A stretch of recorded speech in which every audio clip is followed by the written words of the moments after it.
నమస్తే, welcome to NH TV and Nationalist hub. నేను Raghunandan. So మొత్తానికి ఈరోజు జమ్మూ అండ్ కాశ్మీర్, మరోవైపు హర్యానాకు సంబంధించి ఎన్నికల కౌంటింగ్ ప్రక్రియ ఇక చివరి దశకు వచ్చేసింది. మొత్తానికి హర్యానాలో హ్యాట్రిక్ దిశగా భారతీయ జనతా పార్టీ దూసుకుపోతోంది. ఎగ్జిట్ పోల్స్ అంచనాలను తారుమారు చేస్తూ బీజేపీ అధికారంలోకి రావడానికి అడుగులు వేస్తోంది.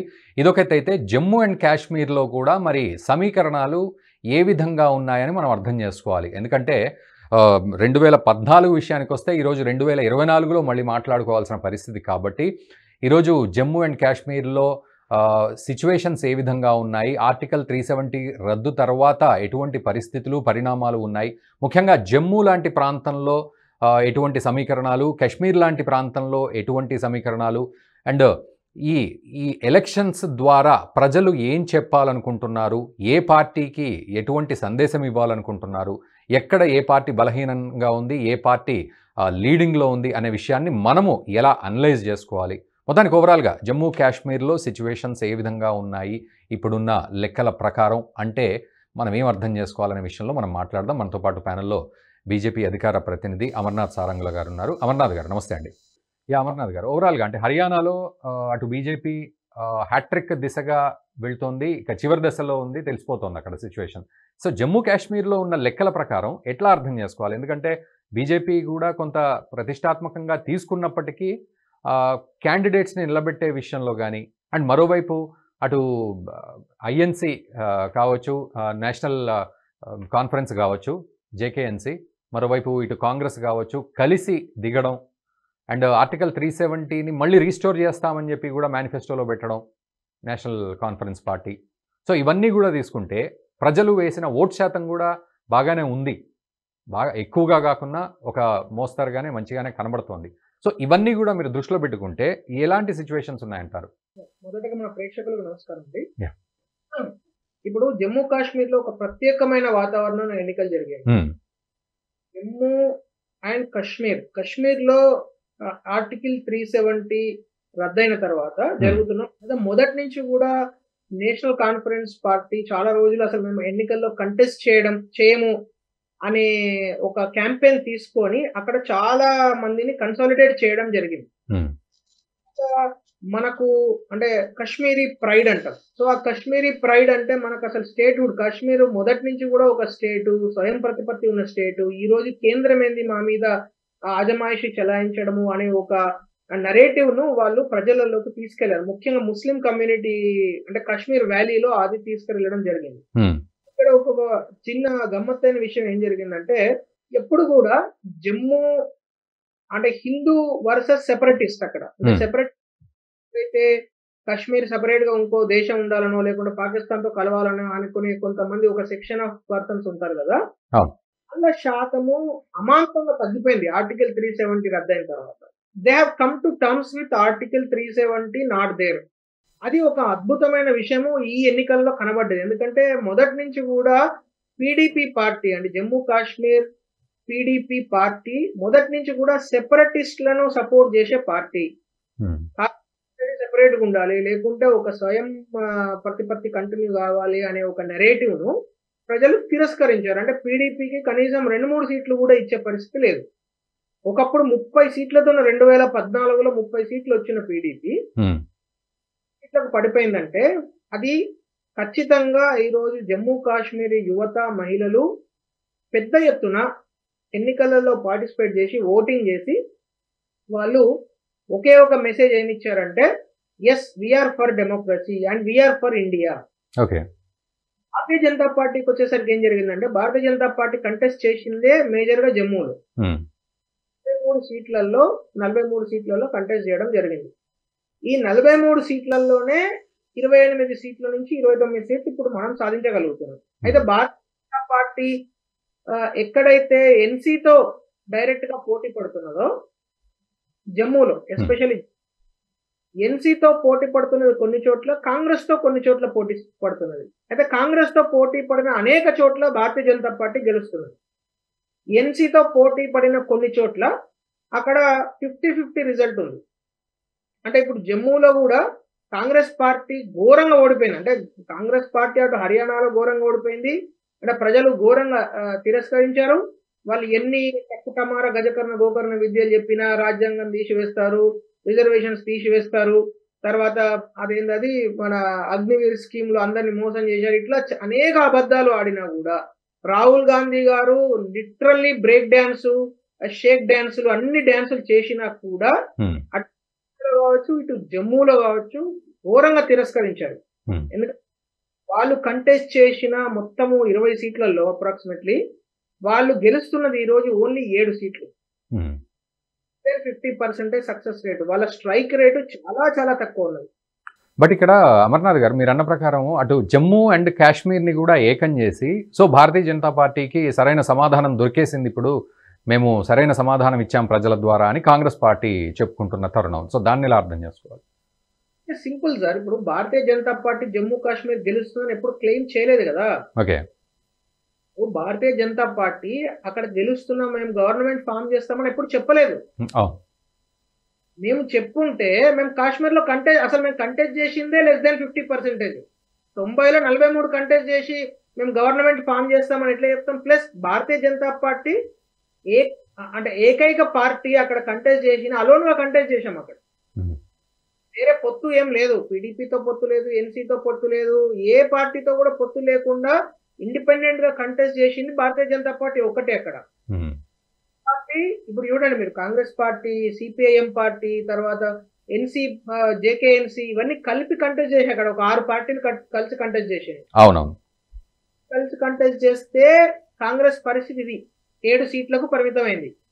సో ఈరోజు కాంగ్రెస్ పార్టీని ప్రజలు ఘోరంగా తిరస్కరించారు అని చెప్పడంలో ఏమాత్రం సంకోచం లేదు. అటు జమ్మూ కాశ్మీర్‌లో కావచ్చు, ఇటు హర్యానాలో కావచ్చు. ఎందుకంటే వాళ్ళు చాలా అబద్ధాలు ఆడి వాళ్ళు ఏమనుకున్నారంటే ఈ అబద్ధాలు ప్రజలు నమ్ముతారు.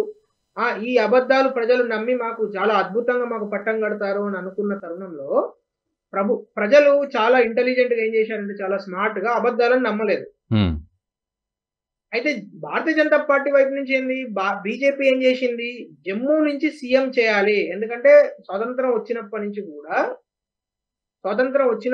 కూడా జమ్మూ నుంచి ఎప్పుడు కూడా సీఎం కాలేదు. హ్మ్. కాశ్మీర్ నుంచే సీఎం ఉండడం అనేది సర్వసాధారణంగా జరుగుతున్న విషయం హ్మ్. కూడా. అయితే జమ్మూ నుంచి ఎందుకు ఉండొద్దు సీఎం అని మోడీ గారు చాలా క్లియర్‌గా జమ్మూ సే ఇస్ బార్ సీఎం బనేగా అని ఒక నరేటివ్ చెప్పడం జరిగింది. హ్మ్. కావాల్సినంత స్ట్రెంత్ లేకుండా కావాల్సినన్ని సీట్లు లేక జమ్మూ అండ్ కాశ్మీర్‌లో మనం 45 సీట్లు సాధించలేకపోతున్నాం.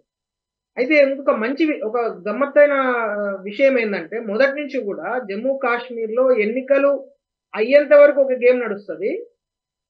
ఎలక్షన్ రిజల్ట్స్ వచ్చిన తర్వాత ఒక గేమ్ స్టార్ట్ అయితది. ఓకే.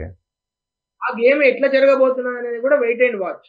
ఎందుకంటే NC and Congress together they have contested. మొన్నటికి మొన్న ఎన్నికల ప్రక్రియలో భాగంగా హ్మ్. కాశ్మీర్‌కు రావాల్సిన పనే లేదు అని ఒమర్ అబ్దుల్లా గారు కాంగ్రెస్ పార్టీకి చెప్పడం జరిగింది. అవునవును. అసలు మీకు కాశ్మీర్‌లో ఏం పని? మీకు ఇక్కడ ఎందుకు వస్తున్నారు? ఎందుకు క్యాంపెయిన్ చేస్తున్నారని. సో ఆ విధంగా చూస్తే మరి వాళ్ళిద్దరి మధ్యలో సరైన ఆ బాండింగ్ ఉందా? లేకుంటే అలయన్స్‌లో వాళ్ళు గవర్నమెంట్ ఫార్మ్ చేస్తారా? లేదా? అనేది we have to wait and watch. But ఇక్కడ అమర్నాథ్ గారు ఓవరాల్‌గా చూస్తే ప్రస్తుతం మనకున్న అప్డేట్స్ ప్రకారం 43+7 ఎన్సీ అండ్ కాంగ్రెస్.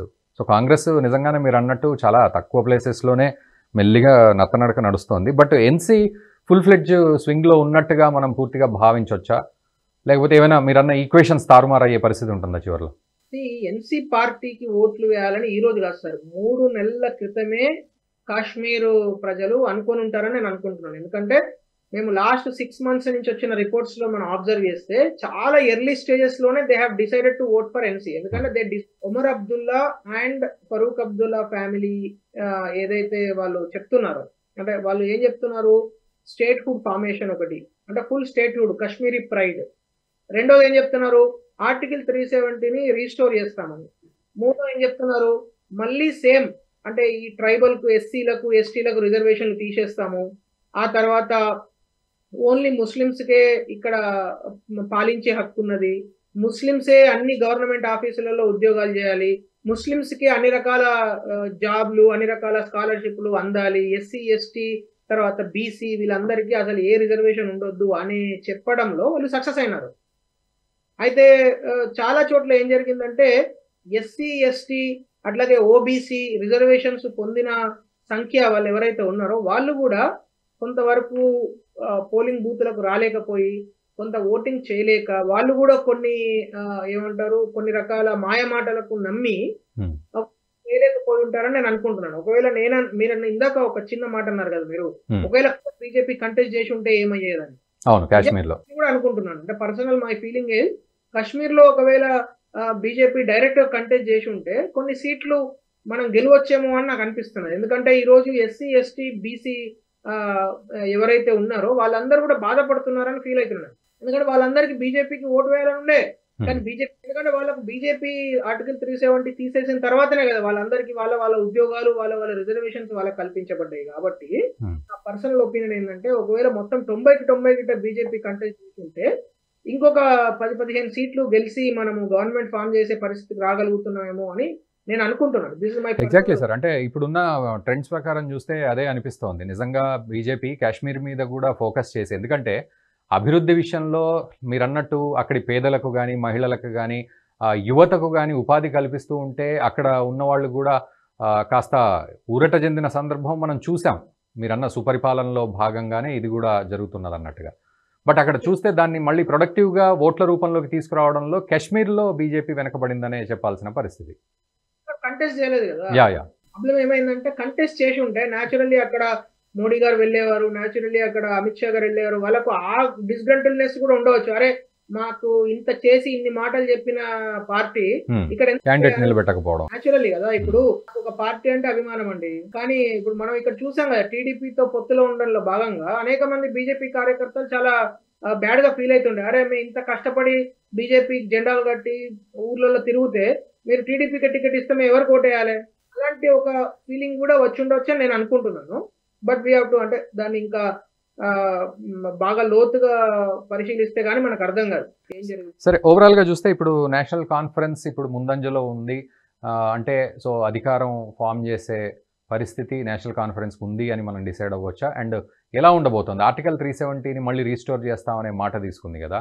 సో ఇప్పుడు ఎలాంటి సమీకరణాలు ఉండబోతాయి? అంత ఈజీయా అది? అట్లా అసలు పాసిబులేనా? ప్రజల్ని ఊరికే మభ్యపెట్టిందా ఓట్ల కోసం? అండ్ అధికారంలోకి వస్తే ఏ విధంగా ఉండబోతోంది అక్కడ? అంటే వాళ్ళు చెప్పిన 12 పాయింట్ల ప్రోగ్రామ్ వాళ్ళు తీసుకున్నారండి. ప్రోగ్రామ్‌లో ఏంటంటే ప్రజలు ఆర్టికల్ 370 తీసేస్తారనో అట్లాంటి దానికి ఆకర్షితులు కాలేదు. వాళ్ళు ఏదైతే సంక్షేమ కార్యక్రమాలు ఏదైతే ఫ్రీ అని చెప్పారు కదా! వాటికి ప్రజలు ఆకర్షితులైనారు కొంతవరకు. వాళ్ళేం చెప్పారు? కాశ్మీరీ యూత్ అందరికి జాబ్స్ వస్తాయని చెప్పారు. ఈరోజు కాశ్మీర్‌లో మా రిపోర్ట్స్‌లో వస్తున్నాయి కదా! అత్యంత కీలకమైన నంబర్ 1 పాయింట్ ఏందంటే unemployment. Voting, they have seen unemployment is the biggest problem. While voting, they have seen locality of the candidate is also high priority item. వాళ్ళు ఈ పర్సన్ లోకలా కాదా అనేది కూడా వాళ్ళు చాలా చూసి ఓట్లు వేశారని మా రిపోర్ట్స్ లో వస్తున్నాయి. సో అలాంటప్పుడు కాశ్మీరీ మహిళలు ఓట్లు వేసేటప్పుడు నేషనల్ కాన్ఫరెన్స్ కు చూజ్ చేసుకోవడం అనేది న్యాచురల్ చాయిస్ లాగా వాళ్ళు తీసుకున్నారేమో అని మాకు అనిపిస్తుంది. ఎందుకంటే ఈరోజు మన కాశ్మీర్‌లో నేషనల్ కాన్ఫరెన్స్ 12 పాయింట్ల ప్రోగ్రామ్‌లో 8 అంటే అక్కడ విద్యుత్ ఫ్రీ ఇస్తామని, తర్వాత మహిళకు సమ్ రూ. 1,500 నెలకి ఇస్తామని, తర్వాత అక్కడ ఏమంటారు ఇంటికి అందరికి ముస్లిం సోదరులందరికీ గవర్నమెంట్ జాబ్స్ ఇస్తామని ఇట్లాంటివి ఒక 12 ప్రోగ్రామ్స్ వాళ్ళు అక్కడ చెప్పడం జరిగింది. సో ఆ 12 పాయింట్స్‌కు కొంత అక్కడ ఉన్న యువత కావచ్చు, అక్కడ ఉన్న ఓటర్లు ఆకర్షితులైతున్నారని నేను అనుకుంటున్నా పర్సనల్‌గా. ఓకే. సో ఫైనల్ కంక్లూజన్ ఏమిస్తారు జమ్మూ కాశ్మీర్ విషయంలో మీ పార్టీకి సంబంధించి గాని, ఓవరాల్‌గా అక్కడ గవర్నమెంట్ ఫార్మ్ చేసే విషయంలో గాని, ప్రజలకు ఏ విధంగా ఉండబోతోందనే విషయంలో? ఎందుకంటే ఇప్పటివరకు చాలా రికార్డ్ క్రియేట్ చేస్తూ వెళ్తుంది. అక్కడ టూరిజం గాని, డెవలప్‌మెంట్ గాని, ఇన్వెస్ట్‌మెంట్స్ గాని ఇవన్నీ గూడా. బట్ ఈరోజు మళ్ళీ అనుకూలమైన ప్రభుత్వం వచ్చినా, రాకపోయినా అనే సిట్యుయేషన్స్‌ని ఎట్లా ఫేస్ చేయాల్సొస్తది అక్కడ? అనుకూలము ప్రభుత్వము అన్నట్టు ఏముండదు కదా! ఇప్పుడు ప్రభుత్వం అంటే పార్టీ వైపు నుంచి చూస్తే పార్టీ ఓడిపోయి ఉండొచ్చు కానీ, కేంద్ర ప్రభుత్వం వైపు నుంచి it is an elected government. Particularly కేంద్ర పాలిత ప్రాంతం కాబట్టి చాలా అధికారాలు కేంద్రం వద్దనే ఉంటాయి కాబట్టి చాలా విషయాలలో జమ్మూ కాశ్మీర్ అభివృద్ధి అయితే ఎక్కడ ఆగదండి. ఎవరు ముఖ్యమంత్రి అయినా మరీ నీచులు ముఖ్యమంత్రి అయ్యి లేదు లేదు రోజువారీగా మేము కొట్లాడతాము, రోజువారీగా బాంబులు వేస్తాము, రోజువారీగా మేమందరం మళ్ళీ రాళ్లతోని దాడి చేస్తాము అనే పరిస్థితి ఉంటే తప్పితే అలాంటి ఒక చిత్రమైన పరిస్థితికి మళ్ళీ వస్తుందని నేను అనుకోవట్లేదు. ఎందుకంటే ఆర్టికల్ 370 రద్దయిన తర్వాత చాలా వరకు కామ్ అయిపోయింది. అక్కడ ప్రజలు ఆర్టికల్ 370 రద్దయింది అనే విషయానికి కూడా యాక్సెప్టెడ్. సో ఇప్పుడు అలాంటి రియాలిటీలోకి వచ్చారు కాబట్టి సో అక్కడ నాకు అర్థమైనంత వరకు నేను నా అంచనా ప్రకారము ఎక్కడ కూడా జమ్మూ కాశ్మీర్ అభివృద్ధి ఆగదు. ఎక్కడ కూడా జమ్మూ కాశ్మీర్‌లో ఇన్వెస్ట్‌మెంట్ ఆగదు. ఎక్కడ కూడా జమ్మూ కాశ్మీర్‌లో ఇన్‌ఫ్రాస్ట్రక్చర్ ఆగదు. ఎక్కడ కూడా జమ్మూ కాశ్మీర్‌లో మహిళలకు, పేదలకు అందే సంక్షేమ కార్యక్రమాలు ఆగవు. ఎప్పుడు కూడా జమ్మూ కాశ్మీర్‌లో అక్కడ యువతకు కొత్త ఆపర్చునిటీస్, అవకాశాలు కల్పించే కార్యక్రమాలు ఆగవు. ఎందుకంటే మోడీ గారి యొక్క మాట, భారతీయ జనతా పార్టీ యొక్క కమిట్మెంట్ ఓట్లు మాకు రావచ్చు, రాకపోవచ్చు, సీట్లు రావచ్చు, రాకపోవచ్చు గానీ ప్రజలకు ఏదైతే అభివృద్ధి చేయాలి, దేశం అభివృద్ధి చెందాలి, 2047కు వికసిత్ భారత్ ఏర్పడాలనే ఒక కమిట్మెంట్ ఏదైతే ఉన్నదో దానిలో కాంప్రమైజ్ అయ్యే పరిస్థితే లేదు. దానిలో కాంప్రమైజ్ అయ్యే సవాలే లేదు. అది ఎవరు గవర్నమెంట్ ఉన్నా, ఎవరు ముఖ్యమంత్రి అయినా, ఏ పార్టీ అధికారంలో ఉన్నా, ఎందుకంటే కేంద్రంలో ఇంకా మోడీ గారే ఉన్నారు ప్రధానమంత్రిగా, మూడోసారి గెలిచారు కాబట్టి ఆయన ఏదైతే చెప్పాడో ఈసారి మూడోసారి నన్ను గెలిపించారు కాబట్టి 3 రెట్ల స్పీడ్ తోనే అభివృద్ధి చేస్తానని ఏదైతే చెప్పారో దానికి పర్సెంటేజ్ ఉంటుంది. No compromise. జమ్మూ కాశ్మీర్ యువతకు, మహిళలకు వచ్చే ఆపర్చునిటీస్, అవకాశాల విషయంలో నో కాంప్రమైజ్. అక్కడి పేదలకు, రైతులకు వచ్చే సంక్షేమ ఫలితాలలో నో కాంప్రమైజ్. అక్కడ అభివృద్ధి విషయంలో నో కాంప్రమైజ్. అక్కడ ఇన్ఫ్రాస్ట్రక్చర్, మౌలిక సదుపాయాల కల్పనలో నో కాంప్రమైజ్. సో ఎవరు పార్టీ అధికారంలో ఉన్నా కూడా భారతీయ జనతా పార్టీ కమిట్మెంట్ అనేది no compromise. Right, thank you very much Amarnath Sarangula garu. So viewers మీరు కూడా కామెంట్ చేయండి, అంటే జమ్మూ కాశ్మీర్లో ఎటువంటి సిచ్యువేషన్స్ ఉన్నాయనే విషయంలో. మొత్తానికి ఓవరాల్గా ఇప్పటివరకు ఉన్న అప్డేట్స్ ప్రకారం మనము అనాలిసిస్ చేశాము.